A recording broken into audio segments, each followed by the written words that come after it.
श्री राधे राधे। भक्तों, जब संत जन का सानिध्य मिलता है, दैवी शक्तियों का सानिध्य मिलता है, तो कृपा तो होती ही है उनकी, साथ साथ सत्संग का भी लाभ प्राप्त होता है उनके द्वारा। मन में जिज्ञासाएं जो होती उनका समाधान होता है। भक्त लोग अपने साधना के विषय में पूछते हैं, कुछ अपने भ्रम का निवारण करने के लिए, अज्ञान दूर करने के लिए पूछते हैं, रहस्योद्घाटन की बातें पूछते हैं और गुरुजन उनको उत्तर दे करके उनका समाधान करते हैं। माता जी ने भी भक्तों के साथ ये कृपा की थी। माता जी ने भक्तों का भाव देख करके उनसे कहा कि आपकी जो जिज्ञासा आप पूछ सकते हैं। तो कई भक्तों ने कहा कि माता जी, देवी भाव और अन्य समयों में आप एक ही हैं, और यदि ऐसा ही है तो देवी भाव की विशेषता क्या है? तो माता जी ने कहा, भाव दर्शन के दौरान माता जी 2 या 3 परतों को, अर्थात अपने पर्दों को खोल देती हैं, जिससे भक्त परमेश्वर की झांकी पा सके। अलग अलग व्यक्तियों के विश्वास अलग अलग होते हैं। माँ चाहती हैं कि किसी न किसी प्रकार से लोगों को भगवान तक पहुंचने में मदद मिल सके। कुछ लोगों को तभी आनंद आता है जब वे माँ को देवी या कृष्ण की वेशभूषा में देख पाते हैं। यही नहीं, बहुत कम लोग ऐसे हैं जिन्हें आध्यात्मिकता का थोड़ा भी ज्ञान होता है। कुछ लोगों को सामान्य समय में माता जी के शब्दों पर विश्वास करने में कठिनाई होती है, लेकिन यदि माता जी देवी भाव के दौरान वही शब्द कहती हैं, वे उस पर विश्वास कर लेंगे। तो एक भक्त ने पूछा, माता जी, क्या इन दिव्य भावों के प्रकटीकरण का कोई निर्धारित समय होता है? तो अम्मा जी ने कहा, नहीं होता। वो किसी भी समय प्रकट किया जा सकता है, केवल संकल्प ही पर्याप्त है। एक भक्त ने पूछा, माता जी, आप कृष्ण और देवी की वेशभूषाओं को क्यों धारण करती हैं? तो अम्मा ने कहा, भाव क्या होते हैं ये याद रखने से लोगों को मदद मिलेगी। पुत्र, प्रत्येक वेशभूषा का अपना विशिष्ट महत्व होता है। हम जब पैदा होते हैं तो नंगे होते हैं। बाद में प्रत्येक देश और सामाजिक रीति रिवाज के अनुसार लोग विविध प्रकार के वस्त्र ग्रहण कर लेते हैं। चाहे जो वस्त्र हो, व्यक्ति वही रखता है। आदमी अर्थात व्यक्ति वही रहता है। वस्त्र भले धारण कर ले, लेकिन जो अंदर से पहले था वही अब भी है। इस युग में लोग वस्त्रों को अधिक महत्व देते हैं। माँ इस बात को एक उदाहरण कथा के माध्यम से स्पष्ट करेंगे। एक व्यक्ति सड़क के किनारे उगे एक पेड़ को काट रहा था। दूसरे एक व्यक्ति ने उसे काटते हुए तो कहा, उस पेड़ को मत काटो, ये गलत है, कानून के खिलाफ है। तो उस व्यक्ति ने न केवल पेड़ को काटना ही नहीं रोका, वरन उस आदमी को बुरी तरह से डांट फटकार भी दिया। वो व्यक्ति जिसने उस दुष्ट आदमी को पेड़ काटने से रोका था, पुलिस का आदमी था। वो तब तो वहां से चला गया, लेकिन बाद में अपनी वर्दी में लौटा। पुलिस वाले को दूर से ही देखकर वो दुष्ट व्यक्ति डर गया, जबकि पहले उसी ने मना किया था। पुलिस वाला वही पहले भी आया था, लेकिन वर्दी में नहीं था। अब अपनी वर्दी में आया तो उसको देख करके वो दुष्ट व्यक्ति जो पेड़ काट रहा था डर गया और पीछे मुड़कर देखे बिना ही भाग खड़ा हुआ। तो माता कहती हैं, देखा तुमने, सामान्य पोशाक में और कानूनी वर्दी में उस एक ही व्यक्ति के प्रभाव में कितना बड़ा अंतर आ गया। इसीलिए अज्ञानी व्यक्तियों को सीख देने के लिए विशेष वेशभूषा की आवश्यकता पड़ती है। यही तथ्य कृष्ण और देवी भाव के साथ लागू होता है। ऐसे लोग हैं जो घंटों माँ से बातचीत करते हैं, लेकिन फिर भी उनकी समाधान उन लोगों को माता की बातों से नहीं होता।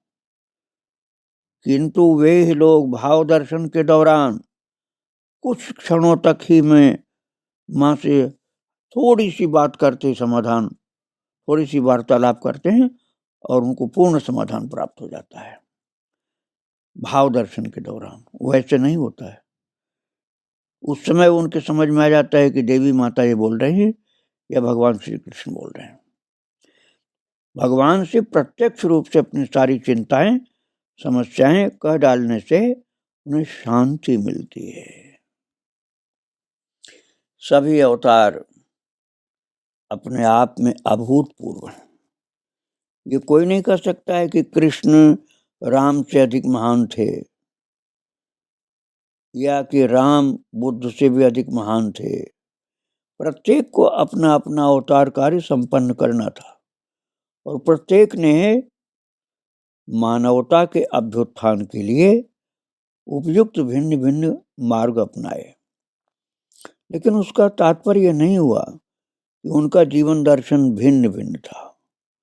हमारी सीमित बुद्धि और तर्क के मापदंडों से उनके आचरणों और कार्यों का मूल्यांकन नहीं किया जा सकता। संभवतः आध्यात्मिक साधना से उत्पन्न विशुद्ध अंतर्दृष्टि के माध्यम से उनकी महानता की एक छोटी सी झांकी पा सकने में हम समर्थ हो सकेंगे। श्री माता जी के माध्यम से हजारों भक्तों को आध्यात्मिक अनुभव प्राप्त हुए। वो इस महान आत्मा की आध्यात्मिक शक्ति का प्रबल परिचायक है। और आगे मैं बताऊंगा भक्तों कि माता जी के कुछ भक्तों के कुछ दिव्य अनुभव जो उन्होंने अपने शब्दों में बताए, और उससे आपको भी बहुत लाभ प्राप्त होगा भक्तों। अब मैं आपको बताऊंगा एक डॉक्टर DN श्रीवास्तव, वैज्ञानिक, भाभा परमाणु अनुसंधान केंद्र बंबई, वो माता जी के विषय में अपना अनुभव बताते हैं। अपने विद्यार्थी जीवन में वो कहते हैं कि मैंने श्री चैतन्य महाप्रभु का जीवन चरित्र पढ़ा था, जिसमें विस्तृत व्यापक रूप से ये वर्णन किया गया था कि जब वे पवित्र नाम जप किया करते थे तो उनके होठों, मुख और हाव भाव से दिव्य प्रेम का प्रवाह होने लगता था। तो वो जो भाभा परमाणु केंद्र के डॉक्टर DN श्रीवास्तव वैज्ञानिक जो हैं, वो कहते हैं कि अनेक वर्षों से मैं उत्सुक था कि ऐसे किसी व्यक्ति का दर्शन करूं जो भक्ति भाव से इतना अपूरित हो। और उनका कहना है कि मैंने अनेक संतों के दर्शन किए हैं और उनमें से कुछ तो अपनी साधना के प्रति सचमुच ही अत्यंत निष्ठावान है, लेकिन उनमें उज्जवल आनंद की वो गहनता मुझे नहीं दिखाई पड़ी। लेकिन जब मैं श्री माता अमृतानंदमयी के संपर्क में आया और उनके गीत सुने, यद्यपि उन गीतों के शब्दों के अर्थ को तो पूरी तरह से मैं नहीं समझ पाया क्योंकि मलयालम में गीत थे वो, फिर भी मैंने यह महसूस किया कि मैंने वो अपूर्व वस्तु पा ली है जिसकी मुझे तलाश थी। केवल उनके सानिध्य में बैठकर ही मैंने उस आध्यात्मिक स्पंदन का अनुभव किया जो गहन साधना के दौरान अनुभूत होती है। परम ब्रह्म को वे जिन विविध नामों से पुकारती हैं, उससे उसकी अनंत शक्ति के विविध पहलू विविध रंगी रूप में एक के बाद एक उद्घाटित होते हैं। अनेक जटिल गहन प्रश्नों के जितने सहज सरल उत्तर माता देती हैं, उससे यथार्थ के प्रति उनके दृष्टिकोण की स्पष्टता का पता चलता है।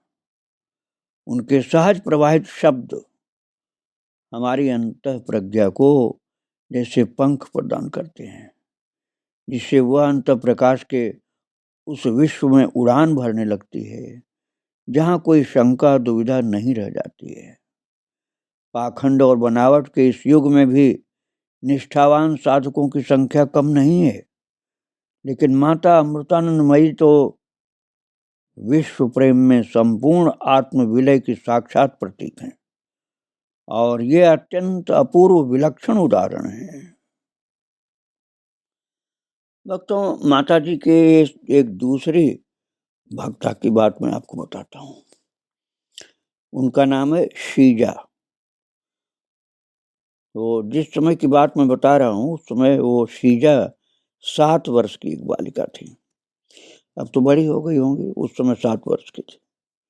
तो श्री माता जी उसे लाड़ से प्यार से तक्काली बुलाती हैं, जिसका मतलब होता है टमाटर। जैसे हिंदी भाषी कोई साधु महात्मा किसी को आलू किसी को टमाटर ऐसे बोलकर प्यार से हंसाते हैं, ऐसे ही मलयालम में टमाटर को तक्काली बोलते हैं। तो वो शीजा नाम की 7 वर्ष की लड़की जो उस समय थी, अब तो बड़ी उम्र की माता होंगी, तो प्यार करने के लिए तक्काली बुलाती थी। एक दिन अपने भोलेपन में बच्ची के मन में ये कामना उठी कि हे भगवान, काश मैं इतनी भाग्यवान होती कि अम्मा कृष्ण भाव के समय जैसा मुकुट पहनती हैं वैसा ही मैं भी पहनती तो कितना मजा आता। उस साल भगवान कृष्ण के जन्मोत्सव के दौरान तक्काली वही लड़की जो आश्रम में आई। श्री माता जी उस समय नाव के घाट पर खड़ी थी। उन्होंने उसका हाथ पकड़ा और उसे लेकर आश्रम की ओर चली। वहां उन्होंने देखा कि बच्चों की एक टोली रंग बिरंगे कपड़े पहने वृंदावन में कृष्ण की बाल लीला के स्मरण में एक लोक नृत्य करने की तैयारी कर रही थी। माता जी उसी लड़की को, तक्काली जिसको बोलती थी, मंदिर में अंदर ले गई। उसे सुंदर सुंदर वस्त्रों से सजाया और फिर उस मुकुट को जो वे स्वयं कृष्ण भाव के समय पहना करती थी उस बच्ची के शीश पर रख दिया। अब वो बिल्कुल बाल कृष्ण सी लगने लगी। उसे बच्चों की टोली के बीच में खड़ा करके माता जी ने बच्चों से कहा कि उसके चारों ओर नृत्य करें। तो तक्काली जो थी अपनी सौभाग्य पर अत्यंत हर्षित हुई। उसका स्वप्न साकार हो गया था। बिना कहे ही माता जी ने उसकी भोली भाली मनोकामना को जानकर उसकी पूर्ति कर दी थी। मन में तो जरूर था उसके कि माता अपना मुकुट कभी पहनाए, मेरे ऊपर कृपा करें, लेकिन उसने बोला नहीं था मुंह से, और उसके बिन बोले ही माता ने कृपा कर दी। भगवान पवित्र हृदय वालों की कामनाओं को जानते हैं और उनकी पूर्ति भी करते हैं। इसी प्रकार से भक्तों, और एक भक्त की बात मैं आपको बताऊं। नंबीशेरी भार्गवी भगवान कृष्ण की परम भक्त थी। एक दिन भगवान कृष्ण उसके स्वप्न में आए और कहा, तुम मुझे जला रही हो। भगवान की इस बात का अर्थ नहीं समझ पाई। तो कुछ दिनों के बाद वो श्री माता जी के आश्रम में गई। माता जी ने कृष्ण भाव के दौरान भार्गवी अम्मा से कहा, तुमने मुझे अलमारी में बंद कर रखा है तो तुम मुझे जला रही हो। भार्गवी को बड़ा आश्चर्य हुआ। श्री माता जी ने भी वही शब्द बोल दिया जो स्वप्न में भगवान के मुंह से सुना था उसने। अचानक श्री कृष्ण की बात का भावार्थ उसकी समझ में आ गया। वो श्री कृष्ण की जिस तस्वीर की पूजा वर्षों से करती थी वो उस समय अलमारी में ताला बंद करके रखी गई थी। तो कुछ दिन पहले जब वो अपनी बेटी के यहाँ रहने के लिए चली गई थी तो उसने तस्वीर को कीड़े मकोड़ों के हमले से बचाने के लिए अलमारी में ताला बंद करके रख दिया था। वापस आने के बाद भार्गवी उस तस्वीर की पूजा करना भूल गई। वह अलमारी में बहुत दिन से बंद पड़ी थी। तो माता जी के शब्दों को सुन करके और अपनी भूल को समझ करके वो फूट फूट करके रो पड़ी कि भगवान ने स्वप्न में मुझे यही बात बताई थी जो माता कह रही हैं, और कृष्ण से अपनी भूल पर क्षमा मांगने लगी। अब भार्गवी को पूरा विश्वास हो गया कि उसके इष्ट देवता भगवान श्री कृष्ण और श्री माता जी के एक रूप हैं, दोनों में कोई अंतर नहीं है। भगवान कृष्ण और श्री माता जी एक ही हैं, उसको ऐसा विश्वास हो गया। भक्तों, बहुत से संतों, भक्तों, महान पुरुषों के चरित्र में मैंने सुनाया है कि वे छोटे छोटे बच्चों के संग बड़े प्यार से रहते हैं। ऐसे बहुत से चरित्रों मैंने आपको बताया है। जैसे हरि बाबा का चरित्र है, महाप्रभु चैतन्य जी का चरित्र है, आनंदमयी माता का चरित्र है, ये बहुत चरित्र मैंने बताए हैं। बिल्कुल ऐसा ही स्वभाव माता जी का भी था, अभी भी है। वो तो माता अम्मा जी जो हैं उनका स्वभाव ऐसा ही है, छोटे बच्चों के संग बड़े प्यार से रहती हैं, उनके साथ वे खेला भी करती हैं और छोटे बच्चे की ही तरह से बड़े उल्लास के साथ समय व्यतीत किया करती थीं और वे बच्चों को बहुत प्यार करती हैं और बच्चे भी उन्हें बहुत प्यार करते थे। उन बच्चों में श्यामा नामक एक छोटी बच्ची थी जिसे बीच बीच में सांस लेने में बहुत कठिनाई हुआ करती थी। एक बार उसे बहुत जोर का दौरा आया तो उसकी दादी उसे तुरंत अस्पताल ले गई, लेकिन दुर्भाग्य से तब तक बड़ा विलंब हो चुका था। डॉक्टरों ने फैसला दे दिया कि बच्ची मर चुकी है। उसके दुख से बेहवल जो दादी विलाप करते करते बच्ची की मृतदेह को मंदिर में ले आई और उसके शरीर को उस पवित्र पीठ पर रख दिया जहां माता जी दर्शन काल में बैठा करती थी। माता जी उसी समय दूसरे एक घर में भक्ति गीत गाने में व्यस्त थी, लेकिन बीच में ही वो अत्यंत अकुला उठी और गीत को तुरंत वहीं रोककर तेजी से मंदिर की ओर चली। और वहां पहुंचने पर उन्होंने बूढ़ी दादी को रोता बिलखता पाया और देखा कि नन्ही बच्ची की मृतदेह को पवित्र पीठ पर रखा गया है और वो रो करके कह रही है, बूढ़ी दादी, हे माँ कृपा करो मेरी बच्ची को बचा लो। विलाप करती हुई दादी ऐसा बोल रही थी। श्री माता जी बच्ची को गोद में लेकर बहुत देर तक विचार मग्न होकर जमीन पर बैठ गई। धीरे धीरे नन्ही बच्ची ने अपनी आंखें खोली। दादी की आंखों से खुशी के आंसू बह चले और उसने श्री माता जी को बार बार गले लगा लिया। भक्तों, अब आप विचार को, और अस्पताल के सब डॉक्टरों ने ये घोषित कर दिया था कि बच्ची मर चुकी है और उसके मरे हुए शरीर को दादी रोती हुई ले आई थी और अम्मा जी ने उसको प्यार करके अपनी शक्ति के द्वारा जीवित कर दिया। तो ये चरित्र आपने सुना, उनकी कृपा की लीला। और 14 साल की एक बालिका बिंदु और उसके माता पिता श्री माता जी के परम भक्त हैं। वे कट्टूर नामक एक गांव में रहते हैं जो वल्ली काबू के पूर्व में करीब 70 किलोमीटर दूर स्थित है।